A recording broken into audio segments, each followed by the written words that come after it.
So this is for 15 minutes to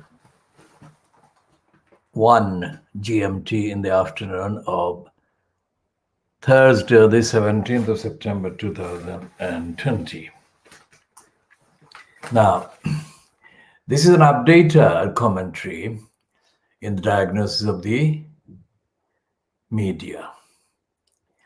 And this updater is prompted by the carping comments made by the 3,000-year-old Joseph Jacob Rees-Mogg in the House of Commons. He's saying that people who are complaining about tests not being available are carping. Now, carping is a completely inappropriate, wrong word that can be used only by an evil-minded person like Jacob Rees-Mogg. If even the Daily Borisgraph is admitting that tests are not being available, then there is no way that Jacob Rees-Mogg can accuse anyone of in any way misrepresenting the facts. And yet he is saying that people who are pointing out that fact are carping. What does it make him? And we leave that on that basis there because it is full of self-evident evidence of the carping that is personified by Jacob Rees-Mogg himself.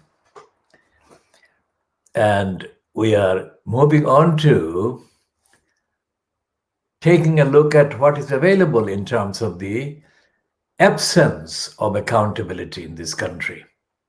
And that is a personification embodiment of absence of accountability, perversion.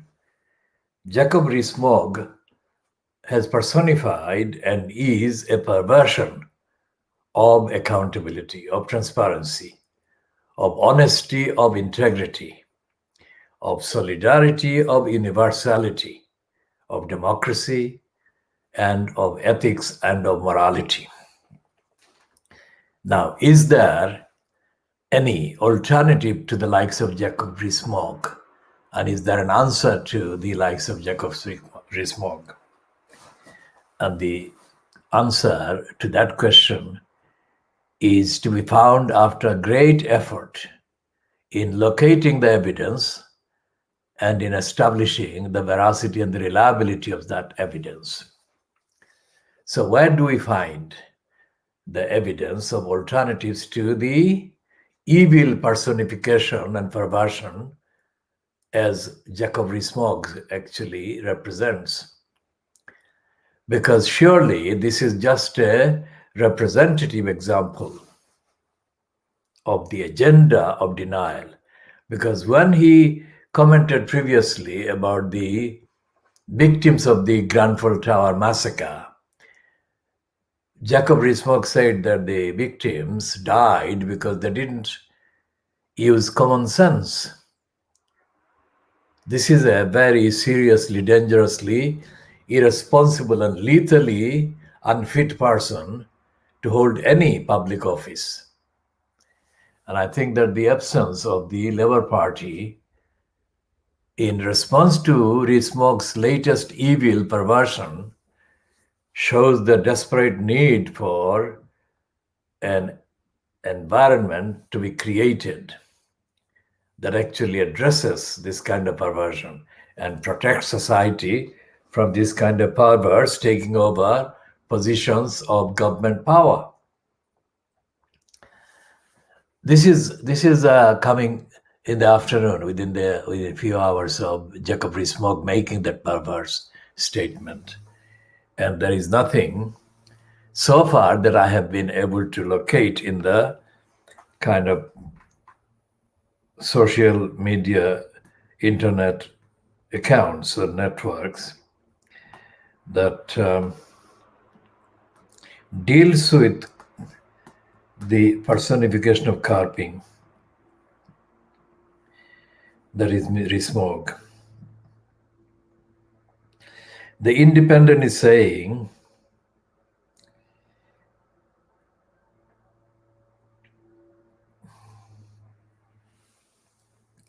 the New European and the Independent are running with his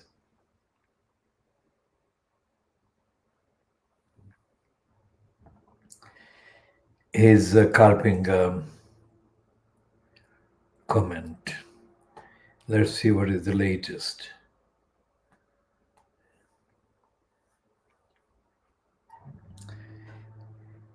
Well, they're still leading with his endless carping remark. They are not talking about any response. So let me see if there is any response.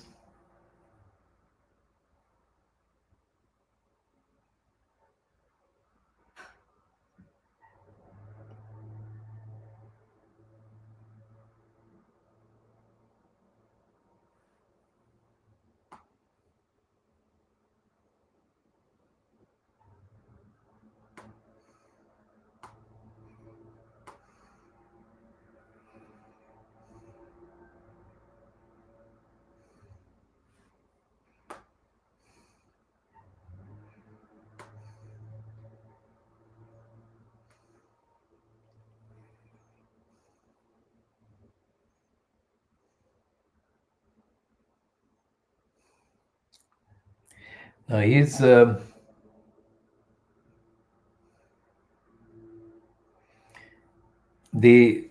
quotation attributed to John Ashworth, the so-called shadow Home Secretary, is not at all clever.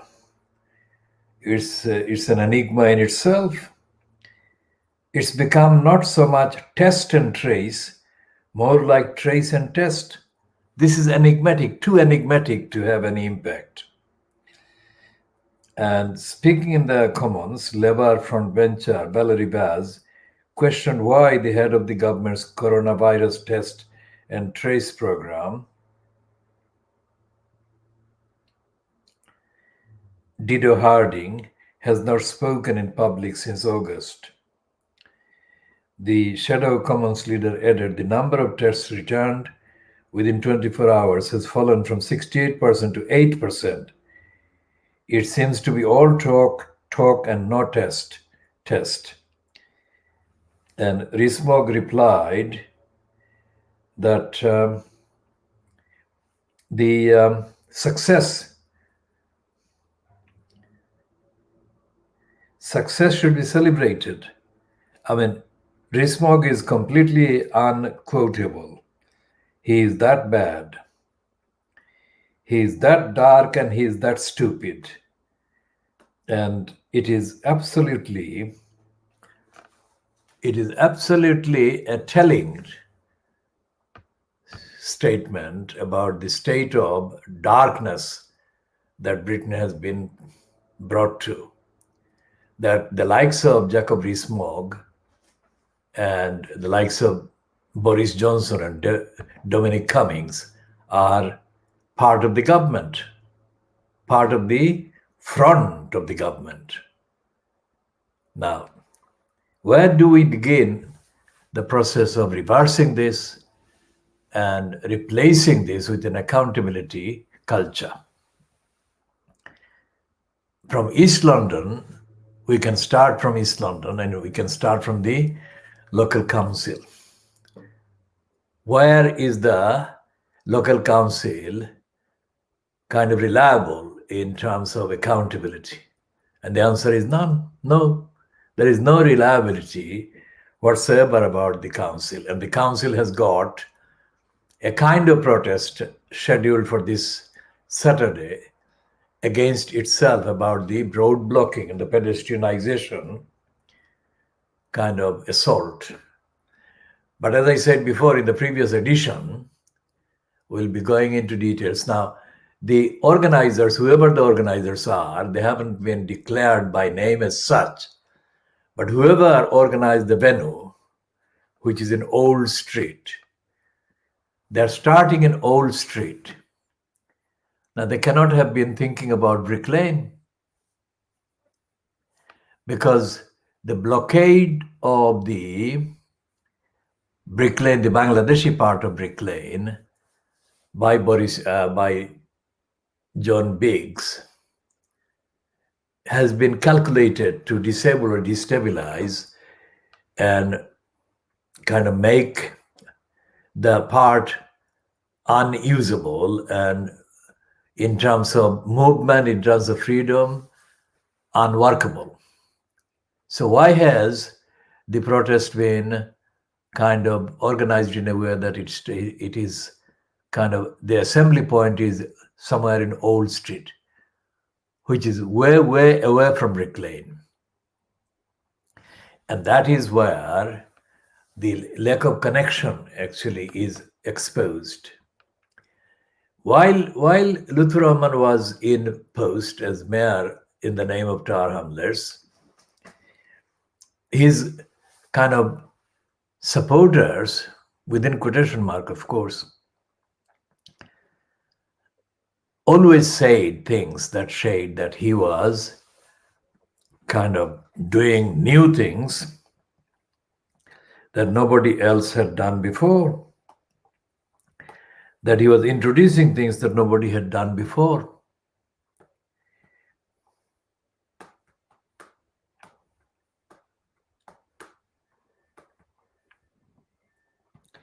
And they even said things about Lutfur Rahman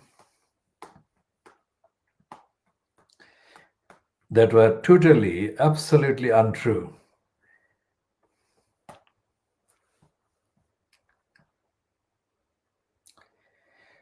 And say, for example, in this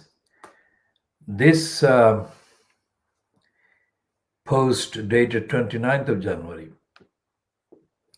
2014, Ted Jury in his blog, 29th of January 2014, Ted Jury's blog, is headed State of the Union Address, President Lutfur Speaks.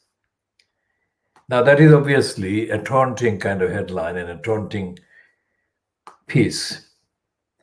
And it says, President Lutfur Rahman, the boy from Bow, the community organizer who inspires the streets of Spitalfields in other words, Brick Lane, gave his State of the Union address at Canary Wharf earlier this month.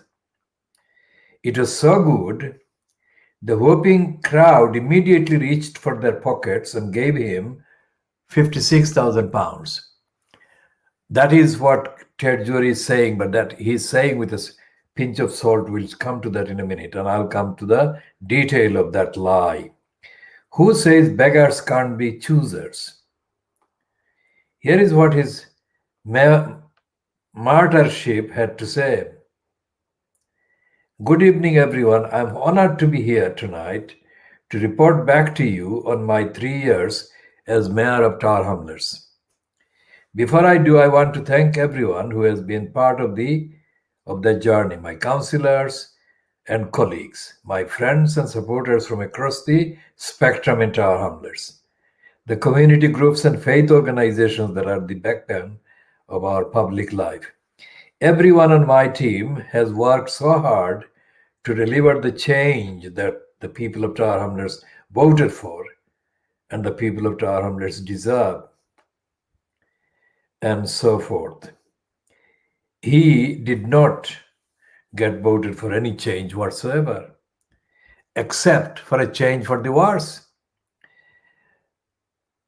How has this administration delivered so much when everyone else is cutting services?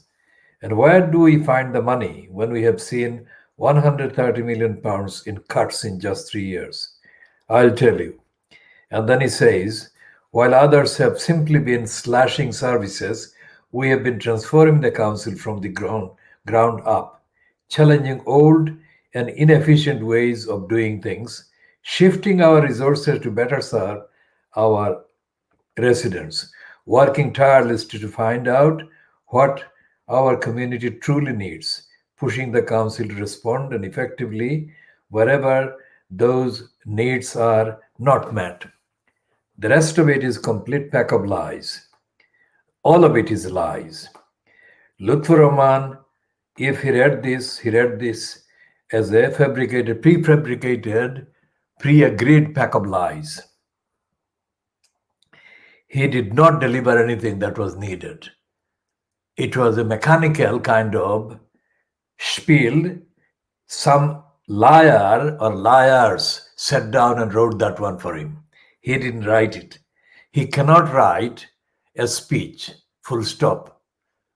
He cannot write a speech that can be read in that way, because when he is on his feet, Lutfur Rahman speaks idiocies. For example, in 2018, I think in April 2018, just before the May 2018 council elections, Lutfur Rahman stood on his feet, and I was there just for the evidence.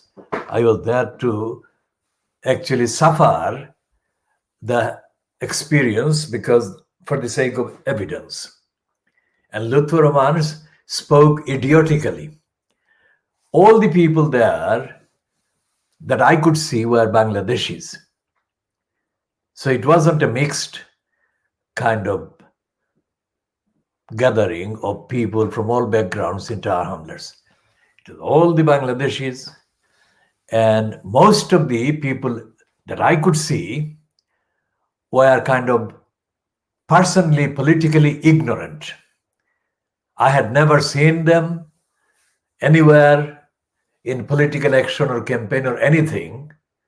And if I had seen them, I would have seen them as part of something else, not as thinking people taking part.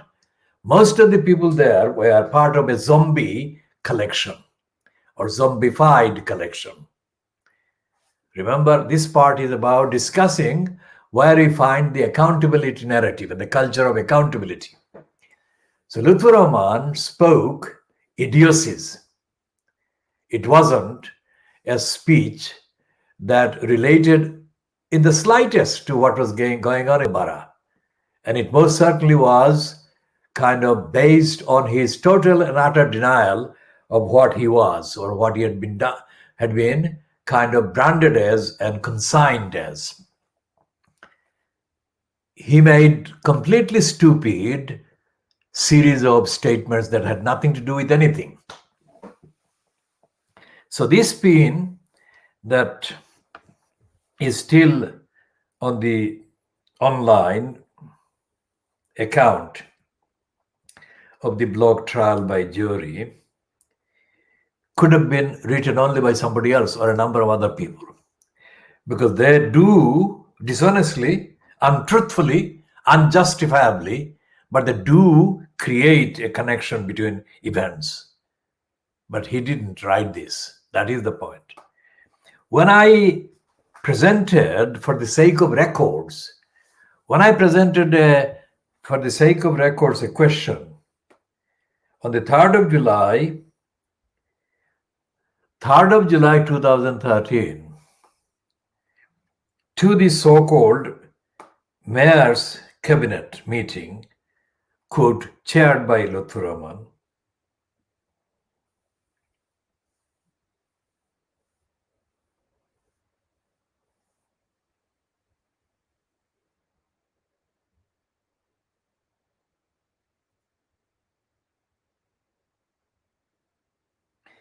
and when I spoke, that was 222 words in one single sentence. And I'll find this if I can find it.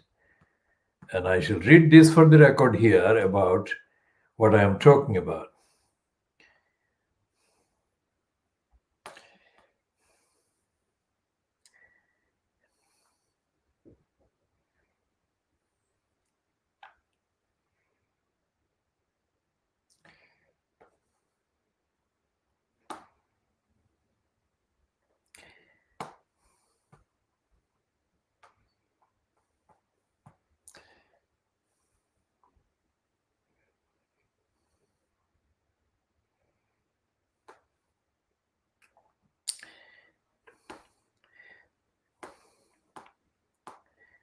And I will find this one, and I will hopefully,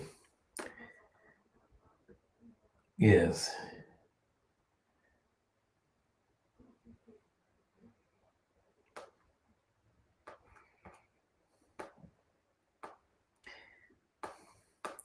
But before I find that question of the 3rd of July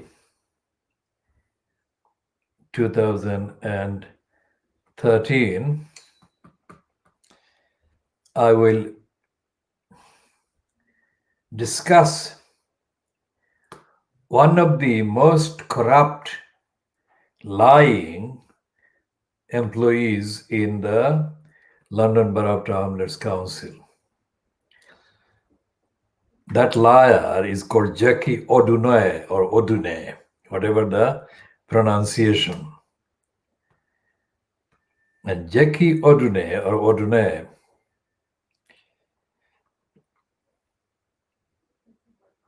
was written, this one by me, on the 6th of July 2013, that is 3 days after I presented for the record that particular question containing 222 words to the so-called cabinet. And my headline to the email I sent to Jackie Odunoy reads, finalized version of the text from Muhammad Haque following up the question presented to the cabinet 3rd of July 2013 and the decision in response to that at that meeting. And I timed this one 15:12 hours, Thursday, 4th of July 2013. Muhammad Haque following up the question presented to the cabinet and the decision to respond to that as at that meeting. And I say this, dear Miss Odune, I have below summarized the evidential and democratic context so that you are better informed of my overall outlook and expectations. Remember, we're talking about the accountability culture being needed at every level.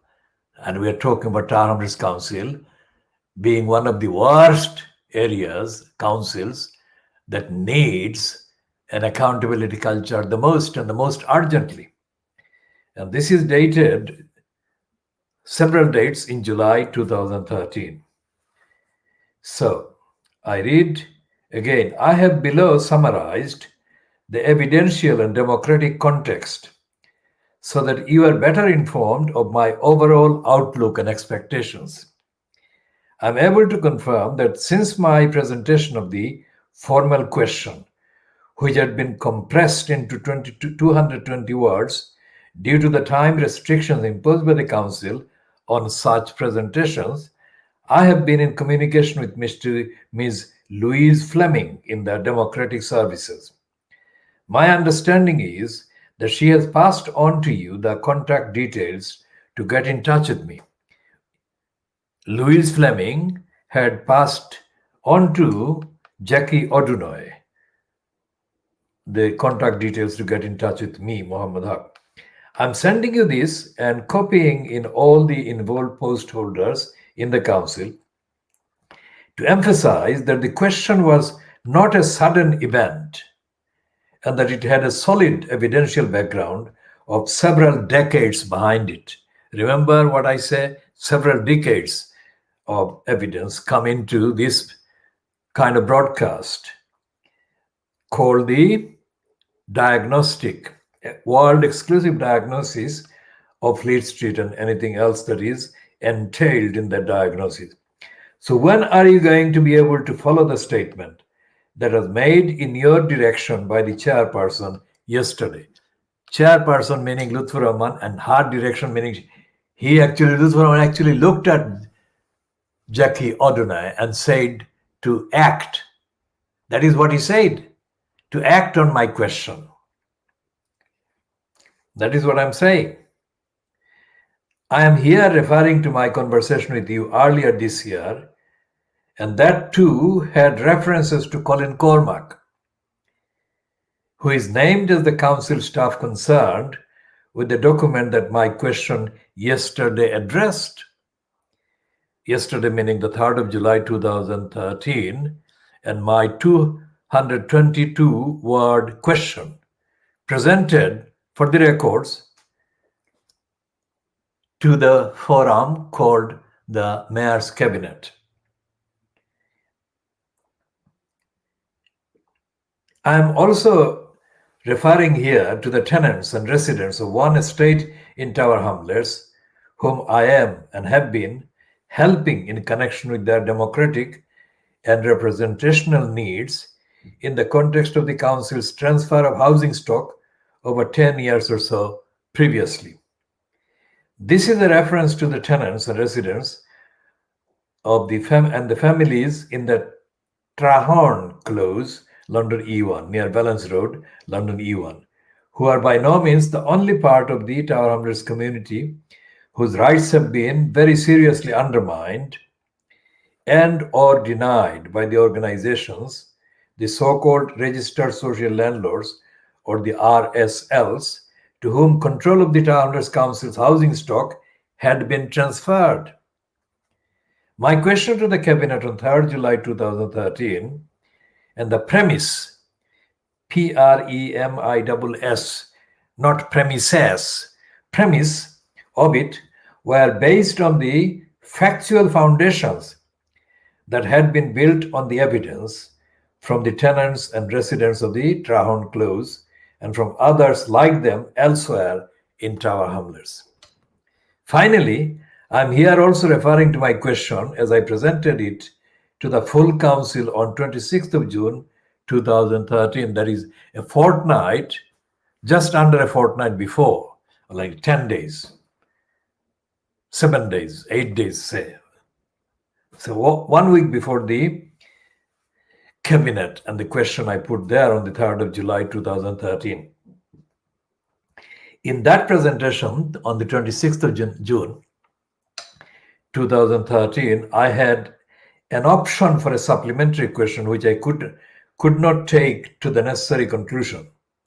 And the reason I couldn't do that was because the meeting was suspended for a few minutes over the filming of the proceedings when I was still on my feet and had just begun the process to ask Rabina Khan a question over her repeating an answer that I had neither sought nor could have accept as addressing my question as it was put to the council.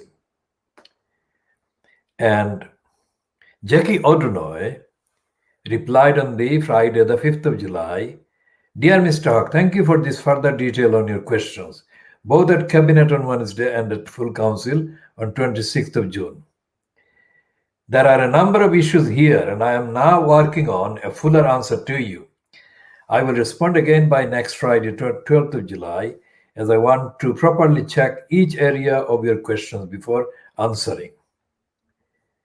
And when she did answer, she sent me a pack of lies,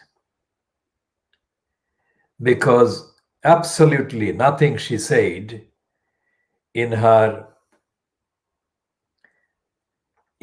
kind of response,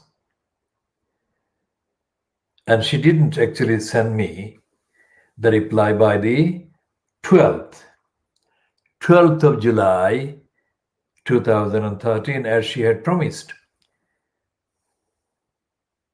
And it's full of denials. So what I'm saying is that the council, Tower Hamlets Council, has employed people like the liar Jackie O'Donoghue and her lying boss at various times called Aman Dalby. And what I'm saying is that all these people employed by the council are automatically paid huge sums of money compared to the ordinary voters in the borough. And the assumption is that they deserve this money because they're employed by the councils. Nobody, absolutely nobody has any access as to the fitness of these people to deliver the service that they are in post apparently to deliver. So the only thing that can be established is that they are a bunch of liars. Only thing that I have been able to establish is that they are a bunch of liars. Now, I am a rigorous investigator, and I am of such kind of standard of investigative rigorousness that you cannot find anyone comparable to me anywhere in this country. And I say that on the record on the post. If there is anyone with the same or similar or comparable record or standard, then I would be very much interested in hearing that evidence. But in the absence of that, let me just say about Tower Hamlets Council. And what I'm saying about Tower Hamlets Council is extrapolatable, transferable to, and applicable to other councils as well. But the essential fact is, none of the council employees, whether they are called town clerk or chief executive, whatever, because I've seen council employees from the time when they were called town clerks or whatever, to this glorified kind of designation of chief executive. And I have yet to find anyone, one single holder of this post anywhere in any council, who can be described as fitting the hype and fitting the claim that they deserve that money. Now remember, money is important because the councils, including Tower Hamlets Council, make their biggest and most powerful and most kind of potent argument about their service by referring to the money that is not available to provide the quality and the standard of service or the frequency of the service, whenever that is the subject of any discussion or reference. And I have to see how many of these people, how many of chief executives I have had to campaign to get ousted. Now, several chief executive post holders have been ousted or left Tower Hamlets Council following my campaign, but no one has actually put in writing any connection between my campaign and their departure. It cannot be coincidence because all these departures have preceded my campaigning against them. Now, the same thing applies to several head teachers in Tower Hamlets schools. Many head teachers from secondary schools mainly, not exclusively, but mainly secondary schools, have left their jobs or their posting following campaigns by me about them, against them.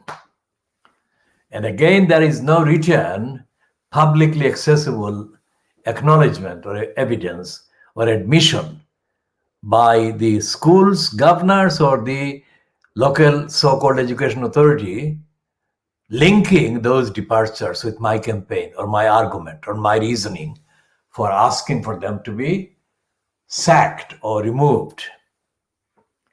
But essentially, I have been motivated every time to campaign to have them removed only in order to make them fit for the jobs and make them accountable for their decisions and their behavior. So this has been going on for over several decades. Think about that. It's not some kind of 24-hour thing or a week-long thing. It has been going on for decades. And when I decided to take particular campaigning stance against a particular post holder, I had to have evidence built over several years prior to that particular stance. So it wasn't kind of whimsical on the moment, on the spur of the moment, claim or call by me to have them removed. And all the arguments that I have made against these particular people, all the evidential arguments, all the arguments have been evidential, not personal, not prejudicial, not because I didn't like the style of somebody or I didn't like the look of somebody or something, nothing like that. It is possible to have formed an adverse opinion about somebody because of their personal appearance or whatever. But my campaign has never been and never is based on any such criteria.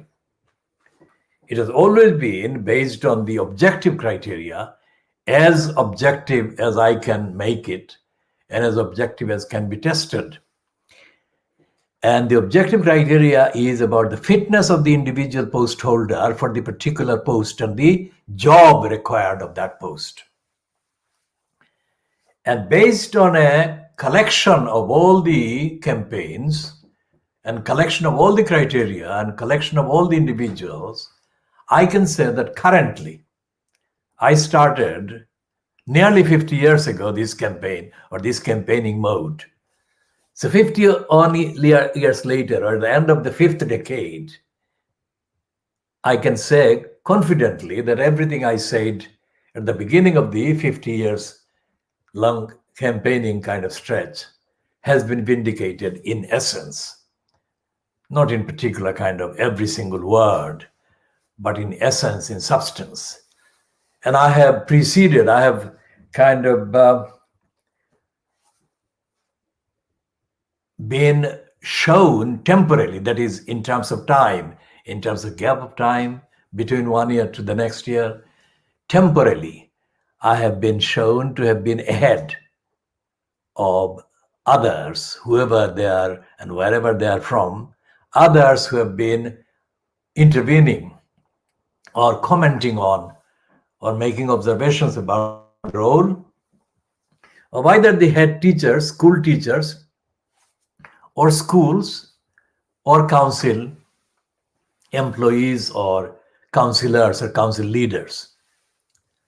For example, one council leader or one leader of the controlling labor group in Tower Hamlets, for example, said in reply to my question, I have mentioned this before, but I'll mention this again in this context in order to make the point and to reinforce the importance of accountability and transparency, and in order to emphasize my objectivity, the objective nature of my stance and my campaigning, not the personally motivated kind of or personally prejudiced motivation, because I have not had personal prejudice working in prompting me to start a campaign against anybody, even if I may have had personal views about X or Y.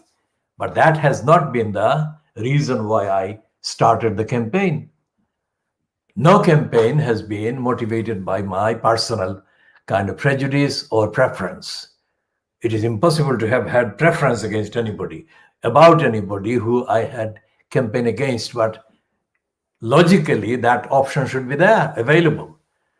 So when this meeting took place at my prompting, when I was active as a member of the General Management Committee of the Labour Party in Bethnal Green and Bow constituency, I played the key part in pushing the Labour Party into holding a meeting about local councils. And that meeting was held in the council chamber of what is still Mulberry Place in Tower Hamlets. And it was like 30 years ago, at least 30 years ago, 1990 or thereabouts. And one of the leading, if not the leading, one of the leading Labour councillors was on the kind of platform. I was not on the platform, but I read a quotation or a number of quotations from a book by Norman Fairclough. Now, Norman Fairclough was a Lancaster University academic doing studies on language, and that was New Labour, New Language was his first book. Was it 1990 or 1999? One way. It could be 20 years ago, it could be 30 years ago, but it was a book about Blair, so it must have been 1990 or 1999 or nearly 2000, about that time. Again, I'll check the actual incidents and update the viewers or viewer on the details of the date. But the essential point I'm making about accountability and the evidence is this. When I raised that question about the language being used by Tower Hamlets, Labour Party, kind of councillors in the council, and suggested clearly that they were lying, that they were making false statements, that they were misleading the community,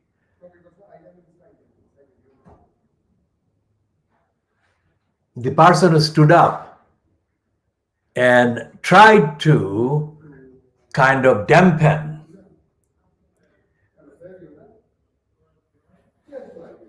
the significance and the importance of what I had just said was Abbas Uddin Helal. And he said words to the effect that he was not there, or he and his colleagues were not there as students to be treated to lectures. He didn't say lectures by me as far as I'm concerned, but he obviously implied that he didn't attend, he was not there to be lectured by me. And he was not a student. So if, let's say that was 1999 or 98 or 2000, that would have been the right time for the Fairclough book, because Blair only took over as leader of the Labour Party, New Labour, after the death of John Smith, which was early 1990s. So, and he became leader and then prime minister in 1997. So the meeting must have taken place in the late 90s, which is 98, 99 or 2000. And it is absolutely representative of the intolerance of the Labour Party councillors, whatever race and ethnicity, intolerance of evidence-based analysis and evidence-based explanation of their shortcomings, their failures, and their corruption. So what happened with Abbas Uddin alias Helal, after that, he obviously went down in terms of career, because that was what he was kind of protecting and kind of defending. He didn't pause for a minute to think that he could learn something from me.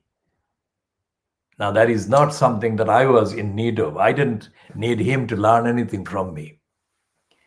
What I was doing then and what I had been doing before that and what I'm doing since and what I'm doing now in this is to share the insights and the enlightenment and the imperatives that I am absolutely convinced are of relevance for a society, for a local community, for a local council to be improved to the point of being able to and willing to deliver the community's service and needs. Now, the way that Abbas Uddin Helal reacted showed his intolerance. It was prejudice on his part. I wasn't prejudiced when I was presenting the example and I was holding up the book, a copy of the paperback book that I had bought. I was probably one of the first to buy that book, written by Norman Fairclough. I wanted to share the enlightenment, the finding, the scholarly kind of study that was relevant.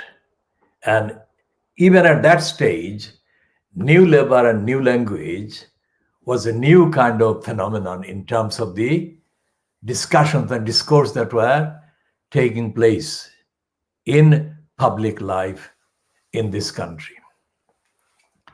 And the fact that Abbasuddin Halal felt he could kind of attack an educational contribution, constructive contribution, an exclusively positive contribution towards improving the community's quality of participation, showed that he was not fit to hold that position, that he was not concerned about serving the community, but he was concerned about what he wrongly thought was his personal image. There is no image that has been announced as a result of his defensive attack on my contribution. And as other events showed, Abbasuddin Halal has been capitalizing on the fact, career-wise, that there is a significant number of Bangladeshi people in the electorate in Tower Hamlets, and he keeps trying to exploit that presence in order for himself to get a position as an elected either mayor or is an elected MP. That is his individual right to try to do that. But is that evidence of his prioritizing the need for transparency and accountability? Any objective observer of Abbasuddin Halal's activities over the decades will say that no, Abbasuddin Halal has not been prioritizing or even bothering to encourage accountability and transparency. And that is where the problem lies. We gave that as an example case study, but there could be other people, and we have been discussing extensively Lutfur Rahman and his behavior, and we can find that these are individuals that are abusing the various emotional and other ties and tendencies in the local electorate, whom they abandon and whom they don't respect after they get in the election and between two elections. So where do the local community go? Where do they turn to? That's where campaigns come in. Campaigns are only justifiable and viable and kind of feasible and acceptable when the existing structure is failing to deliver what the people legitimately are entitled to: service, accountability, connections, whatever. So let's look at this week's announcement of a campaign about the pedestrianization of Brick Lane. Now, the pedestrianization of Brick Lane is not something that has happened just by accident. It is part of a series of attempts to destabilize Brick Lane by Tower Hamlets Council. Remember, this is Khoodeelaar. So the Khoodeelaar campaign is the name of the campaign that was essentially founded by me with the help of K. Jordan in December 2003. Now that's 17 years. And that was done because of the approach that was reaching Brick Lane from the big business interests to dig Brick Lane out of existence under the pretext of the Crossrail project. And they wanted to dig a big hole in the middle of Brick Lane between Princelet Street and Hanbury Street. And they wanted to do that under the pretext of taking the dirt out of the big tunnel and then transfer the dirt from Brick Lane to Pudding Mill Lane, which is near near Stratford or thereabouts. And so therefore there was a clear evidence structurally, architecturally, that hole would destabilize most of the buildings on either side of the planned hole and destroy buildings, structures, shops, homes, and so on, and make the area, the Brick Lane area, which is frequented by Bangladeshis more than by others locally, unusable, and to kill off the whole area for a decade or so of the work that would continue. That was the, in brief, plan. So when we created that campaign, we found the link with the Tower Hamlets Council, where Abbas Uddin Helal was still holding on, and as a kind of, in that little group, a leading senior member of the group of councillors. And so it was found that he was very much in support of the plan, although he was a councillor for the local Brick Lane area, but he was supporting the attack on Brick Lane. This is a short summary of the events, because this is not a discussion about Crossrail Hole and campaign against it as a whole. It is just a reference to the accountability factor and the behavior of Abbas Uddin Helal in that context. And so what happened, Abbas Uddin Helal said that he was only doing what the party policy was. Now remember, I was a member of the party at that time. I'm not an active member of the party now, but I was a member of the Labour Party, very much active at that time. And I told Abbas Uddin Helal that that was not an explanation, nothing to do with the party. It was not a condition of the membership of the Labour Party to support this or that project. And if there was a party debate, I would have known about that, and there was none.